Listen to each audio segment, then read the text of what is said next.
এখানে একটা নির্ণায়ক দেওয়া আছে যে a ইকুয়ালস টু এটা হলে বলছে যে কি কে হচ্ছে একটা স্কেলার, বলছে যে কে এর নির্ণায়ক কত। সো আমরা এটা চাইলে দুইটা ওয়েতে করতে পারি। একটা হচ্ছে আমাদের এই যে কে এ আছে, মেইনলি দুইটাই একটা শর্টকাট ওয়ে। সো কে এ আছে, আমরা যদি এখানে কে ইন্টু এ করি তখন কি হয় যে কে ইন্টু এ, তাইলে এখানে আসতেছে কে 0 0 0 2 কে 0 আর হচ্ছে 0 0 3 কে, এইরকম। এখন যদি এরকম কে এ এটার যদি আমরা নির্ণায়কটা বের করি তাহলে এখানে কি আসে, কে এর নির্ণায়ক হচ্ছে এখানে, এটা কি একটা কর্ণ ম্যাট্রিক্স না, এখানে কর্ণ বরাবর জাস্ট ভুক্তিগুলো আছে। কর্ণ ম্যাট্রিক্সের যদি আমরা কোনো নির্ণায়ক বের করতে চাই তাহলে সেটা কি হবে, এই যে তিনটা আছে তিনটা ভুক্তির কি গুণফলই হবে, মানে কর্ণ বরাবর যে ভুক্তিগুলো আছে সেগুলোর গুণফলই হবে কি নির্ণায়ক। তাহলে এখানে কি আছে কে ইন্টু 2 কে ইন্টু 3 কে। সো এইটা করলে এখানে কি আসে 6 কে কিউব। সো এইটা হচ্ছে একটা ওয়ে। আবার আরেকটা শর্টকাটও আছে, সেটা হচ্ছে এই যে এখানে কে এ চাইছে না যে কে এর মান কত। সো এর এখানে আমাদের একটা মান দেওয়া আছে, এ ম্যাট্রিক্সের নির্ণায়কের মান এটা।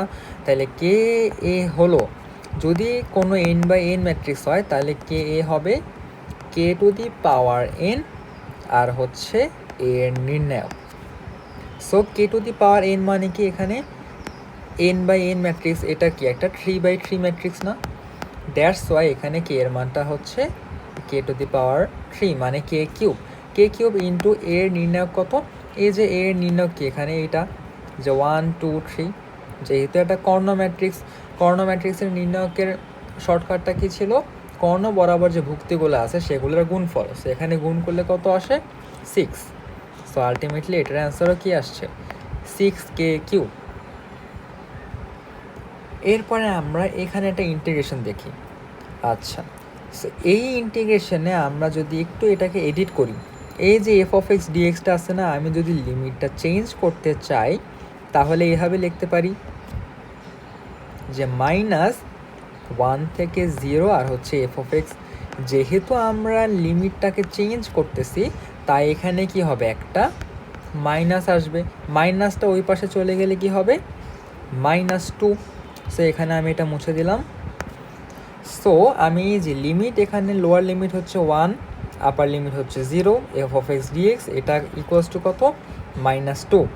এইবার এটার সাথে যদি আমরা যে এই জিনিসটা যোগ করি তাহলে কি আসে, সো যোগ করে দেখি যে প্লাস ইন্টিগ্রেশন অফ 0 থেকে 5 এফ অফ এক্স ডিএক্স।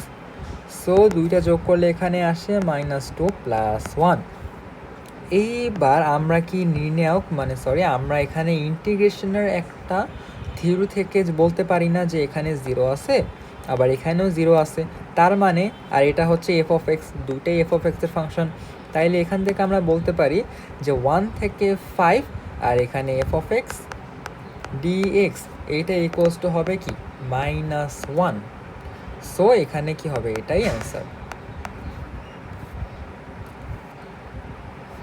এরপরে এই ম্যাথটাতে বলছে যে এফ অফ এক্স এটা দেওয়া আছে, জি অফ এক্স দেওয়া আছে, বলছে যে জি অফ এফ অফ এক্সের ডোমেইন কত, জি অফ এফ অফ এক্সের ডোমেইন কত। সো প্রথমে আমাদের লাগবে কি G of F of X. তাইলে G of F of X by যে গ অফ এক্স যদি আমি বলি, এটা কি হবে, জি অফ এক্স ছিল রুট এক্সের জায়গায় যদি আমি এফ অফ এক্সটা বসাই দেই তাহলে এখানে কি আসে x² - 1 ইকুয়ালস টু আমরা এটাকে লিখতে পারি কি x+1 x-1। এখন রুটের ভেতরে যে ভ্যালুটা আছে এখানে কি আমার দুইটা রাশির গুণফল আকারে আছে না, একটা হচ্ছে x+1 আর একটা x-1। এই দুইটার গুণফল আমার সবসময় কি হইতে হবে 0 সমান বা 0 থেকে বড় হইতে হবে। সো কোন কন্ডিশনে আমরা এটা বলতে পারি, একটা হচ্ছে যদি x greater than equals to 1 হয়, মানে এক্স যদি এখানে 1 বা 1-এর থেকে বড় হয়, তাইলে ধরলাম যে এখানে কি 2 টু যদি হয় এখানে, যদি এটা 2 হয় তাহলে কি এখানে ওভারঅল মানটা একটা পজিটিভ ভ্যালু আসতেছে না? পজিটিভ ভ্যালু আসতেছে। আর একটা ভ্যালু আসে যদি x less than equal to -1 হয়, মানে -1-এর সমান হইতে হবে অথবা -1 থেকে কি হইতে হবে, ছোট হইতে হবে। সো -1 থেকে যদি ছোট হয়, ধরলাম -2, -2 হলে এটা একটা নেগেটিভ মান, এটাও কি একটা নেগেটিভ। সো মাইনাসে মাইনাসে আলটিমেটলি আমি একটা পজিটিভ মান পাচ্ছি। তাই এখানে আমার অ্যান্সারটা হবে x greater than equal to 1 অথবা x less than equals to -1। এরপরে আরেকটা এখানে কোশ্চেন আছে, এইটা ভেরি ইজি। এখানে মেইনলি যেটা ছিল যে দুইটা সমান বল, সেটা হচ্ছে পি আর কি, মানে পি আর কিউ, আর এদের লব্ধি হচ্ছে আর।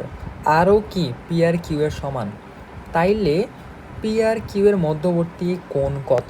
এটা একদম মুখস্থ অ্যান্সার, সেটা হচ্ছে কি 120 ডিগ্রি। এটা এর আগেও অনেক জায়গায় এসেছে, সেটা হবে 120 ডিগ্রি। এরপরে এই ম্যাথটা এখানে আছে হচ্ছে tan a equal to half, tan b হচ্ছে -হাফ দিছে, বলছে যে a প্লাস b এর মান কত। সো ফার্স্টে আমরা এখান থেকে a এর মানটা বের করি। a ইকুয়ালস টু কী হবে, tan ইনভার্স হাফ, আর b এর মানটা এখানে কি হবে, tan inverse -half. a plus b যদি করি, a প্লাস b করলে এখানে কি আসে, tan inverse half plus tan inverse -half, tan inverse half. আর এখানে যে -হাফটা আছে, ট্যানের ভিতরে যদি নেগেটিভ কিছু থাকে সেটা আমরা বাইরে আনতে পারি। সো বাইরে আনলে এটা আসে হচ্ছে tan inverse half. So ultimately এখানে এটা অ্যান্সার কি হবে, 0।